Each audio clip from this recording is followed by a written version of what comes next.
ঈদ যাত্রা শুরু হয়ে গেছে, তাই রাজধানীর আন্তজেলা বাস টার্মিনালগুলোতে যাত্রীদের ভিড় বাড়ছে। যাত্রীদের এমন ভিড় দেখা যায় রাজধানীর মহাখালী বাস টার্মিনালেও। তবে টার্মিনালে যাত্রী থাকলেও অধিকাংশ বাসের কাউন্টারে নেই টিকিট। আবার কিছু পরিবহনের টিকিট থাকলেও সংকট বাসের। সব মিলিয়ে মহাখালী আন্তজেলা বাস টার্মিনালে যাত্রীদের ভোগান্তি পোহাতে হচ্ছে।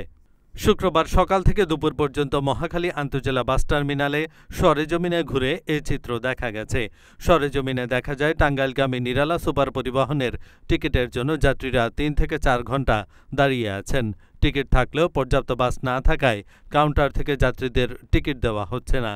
ফলে যাত্রীরা ৩ থেকে ৪ ঘন্টা লম্বা লাইনে দাঁড়িয়ে অতিষ্ঠ। যাত্রীদের অভিযোগ, বাস ঠিকই রয়েছে, কিন্তু ভাড়া বাড়ানোর জন্য কাউন্টার কর্তৃপক্ষ বাসের সংকটের অজুহাত দিচ্ছে। এহসানুল হক, ঢাকা পোস্ট।